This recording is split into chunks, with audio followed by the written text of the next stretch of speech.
In this edition of the VUE, we take a look at the fundamentals and overall value of dam safety inspections. We get an inside look at the career of Jeanette Wilson, the Lower Monumental Lock and Dam Operations Project Manager. Brigadier General Peter Hemlinger imparts words of gratitude to the district as he moves to the next phase of his career. And finally, we'll review the district's first virtual engineer week. That's all coming up in this edition of the VUE, the Walla District's digital news magazine.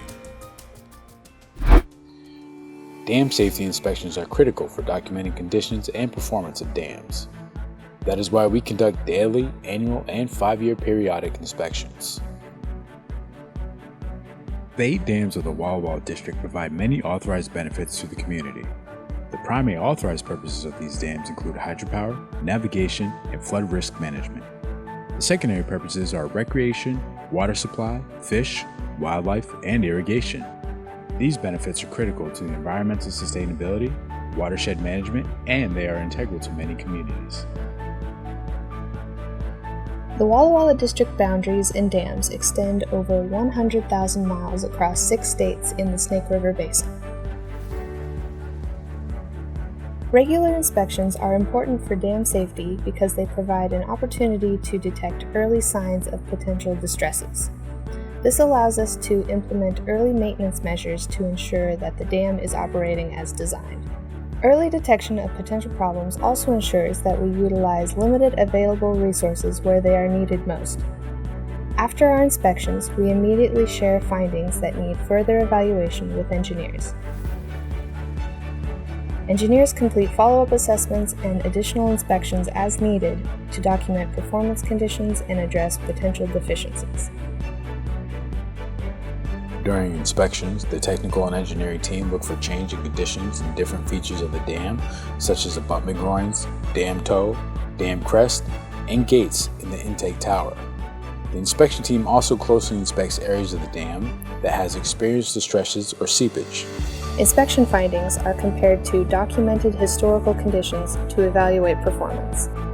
If potential conditions are observed during the inspection, the team brainstorms to identify potential repair alternatives to address the deficiencies so that the dam can perform according to design.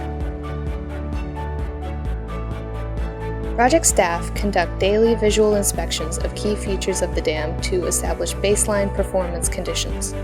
Comparing daily visual observation to documented historical performance is key to assessing changed conditions and their impact to dam stability. Prior to the annual inspection, the engineering team reviews the operation and maintenance activities at the dam, which are needed to address documented deficiencies. This review gives project staff an opportunity to discuss challenges on pending repair work and to gather additional information during inspection to develop a robust solution. Annual inspections are another opportunity for early detection of potential deficiencies and provide a window to address routine maintenance challenges faced by project staff. Periodic inspections are held every 5 years, and they involve detailed inspections of all dam features. These inspections last almost a week and involve analyzing all previous inspection findings to understand dam performance. During periodic inspections, past inspection findings are evaluated to provide a comparison baseline. Findings from the periodic help to evaluate conditions and expected performance to understand the potential response of the dam to a range of pool loadings. Understanding the dam response helps us to identify potential risks and maintenance priorities for 700 dams across the country owned by the Corps of Engineers. Life safety is our #1 priority, and we work hard daily to make sure that communities located upstream and downstream of our dams are safe. As a learning organization, we continually improve our dam safety practice by incorporating lessons learned from our inspections across the country and the world, and including those from our periodic trainings. Dam safety is a shared responsibility that involves collaborating with local emergency managers who ensure that community emergency preparedness plans are adequate to safeguard lives and properties during natural disasters. Our local emergency partners are our eyes on the ground and give the Corps of Engineers important feedback to better serve our communities.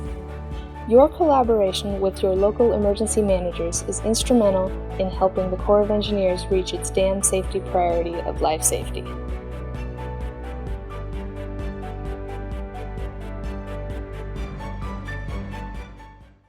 what does it mean to be an operator?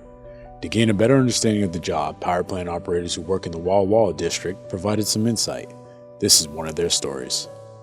I really kind of tripped into it. I didn't even know this world existed until I was able to do a duty assignment here. And I didn't understand what all it covered. And you think Corps of Engineers, you think only engineers. There's so many other opportunities. There's just so many mission sets that someone can find their home here. I pursued becoming an OPM. It was one of my goals. I was in the district as an active duty officer. The commander at the time set me up on basically an internship rotation.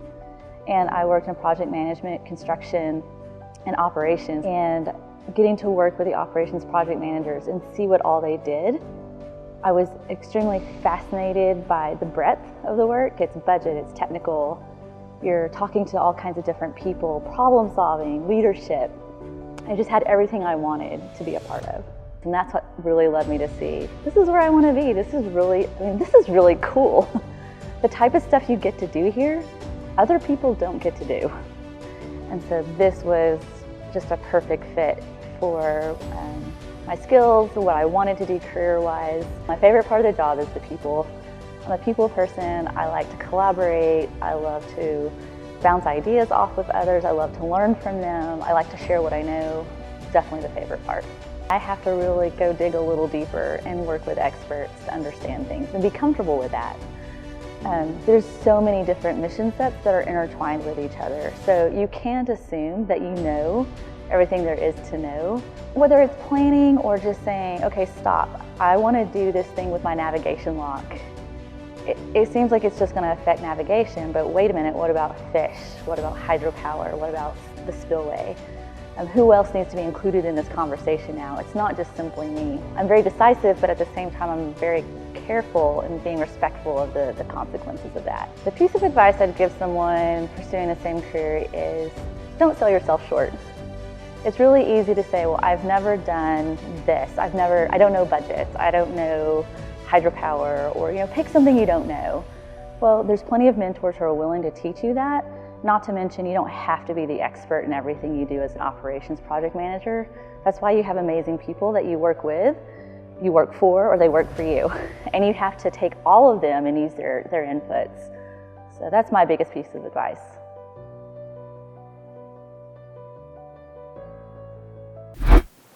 Hey, for everybody in Walla District, I really want to thank you for all that you do. I'm just tremendously proud of the team. You've met every mission that we've asked for, perfectly implemented my priorities to take care of people, to support our partners, and deliver the program.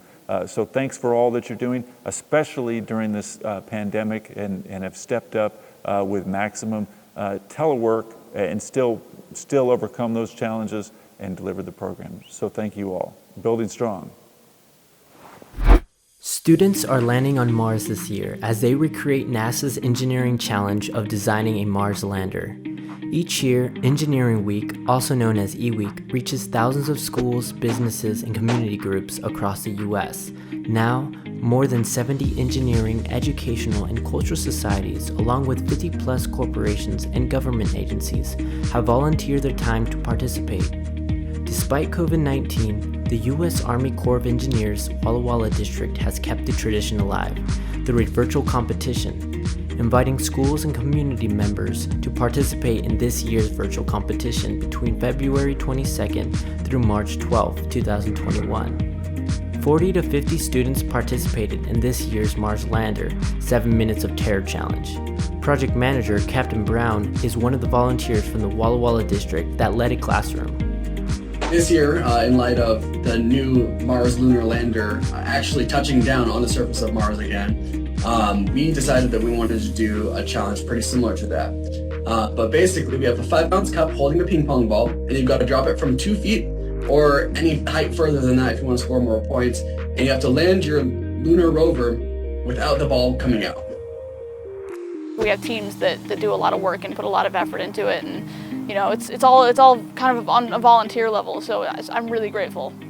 I hope they'll just gain an insight into how cool STEM careers can be and how much fun it can be to be a problem solver as a career.